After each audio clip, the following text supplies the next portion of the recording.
ఇది మరో మైలురాయి. 11 ఏళ్ల ప్రయాణం.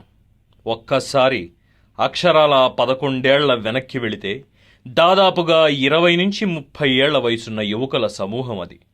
ఏసీ గదుల్లో హ్యాపీగా ఉద్యోగాలు చేసుకుంటూ ప్రమోషన్లు ఎలా కొడదాం, వీకెండ్ ఎలా ఎంజాయ్ చేద్దాం, ఏ దేశానికి ఆన్సైట్ పోదాం, రూపాయలని డాలర్లుగా ఎలా మార్చుకుందాం అని అనుకుంటూ బిజీగా తమ వ్యక్తిగత జీవితాలకు, తమ సంతోషాలకు, తమ కుటుంబానికి మాత్రమే సమయాన్ని పరిమితం చేయాల్సిన ఈ యువ తరంగం నాడు 9 ఏళ్ల చంద్రబాబు నాయుడి పాలనను, అభివృద్ధిలో దేశానికే దిక్సూచిగా మార్చిన ఆంధ్ర లెక్కలను చూస్తూ పెరిగిన ఆ యువ సమూహం అటుపై 10 ఏళ్ల పాటు కాంగ్రెస్ పార్టీ రాక్షస పాలనలో రాష్ట్రం రావణకాష్టంగా మారడం గమనించి అధఃపాతాళానికి పడిపోయిన తెలుగు రాష్ట్ర దుస్థితిని చూసి తట్టుకోలేక పక్షపాత ధోరణితో జరిగిన విభజనను వ్యతిరేకిస్తూ విభజన గాయాలతో కొట్టుమిట్టాడుతున్న పసి ఆంధ్ర రాష్ట్రం మళ్లీ ఊపిరి పోసుకోవాలన్న, అభివృద్ధి లెక్కల్లో ఆంధ్ర మరోమారు దేశానికే దిక్సూచిగా మారి భావితరాలకు భరోసా అందించాలన్న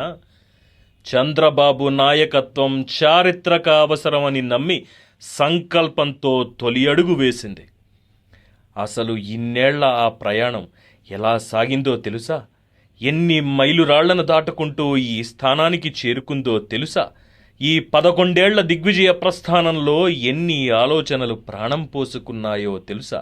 ఎన్ని అనుభవాలు ఎదురు వచ్చి మరి పలకరించాయో తెలుసా? మరి ఈ యువ సైన్యం శ్రీకారం చుట్టిన కార్యక్రమాలను, తాము దాటి వచ్చిన మైలురాళ్లను ఒక్కసారి తిలకిద్దామా?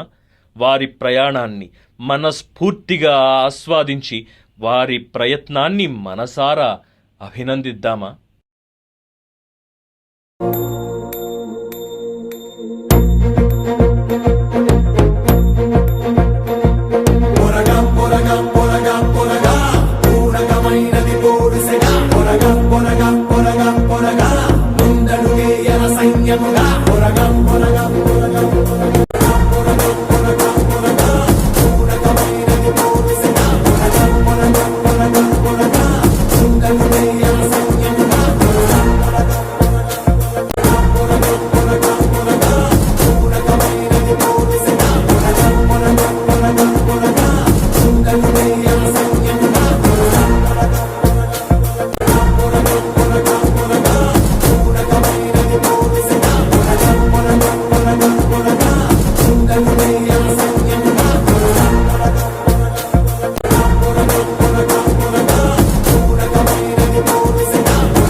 పదులుగా మొదలై వందలుగా మారి వేలాది సైన్య సమూహంగా అవతరించిన ఈ ఫోరం బెంగుళూరు వేదికగా పసుపు జెండా గర్జనని ప్రతి పల్లె కూడళ్లలో మారుమ్రోగించింది.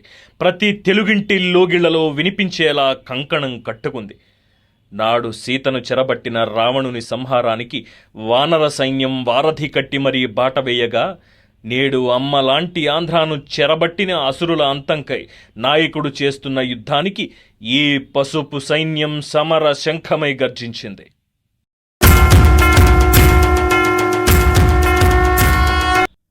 పైనున్న అన్నగారి ఆశీస్సులే తోడుగా, అధినాయకుని అభినందనలే వెలకట్టలేని ఆశీర్వాదంగా నిత్యం యువనాయకుని అడుగుజాడల్లో భావితరాల ఆంధ్ర రాష్ట్ర పురోగతి పుస్తకంలో పసుపు జెండా చేస్తున్న అభివృద్ధి సంతకానికై శిరాలై నిలుస్తాం. సదా పసుపు జెండాని మా భుజాలపై మోస్తూ పసుపు సైన్య సమూహమై తెలుగు జాతి ప్రగతిలో భాగస్వాములమవుతాం.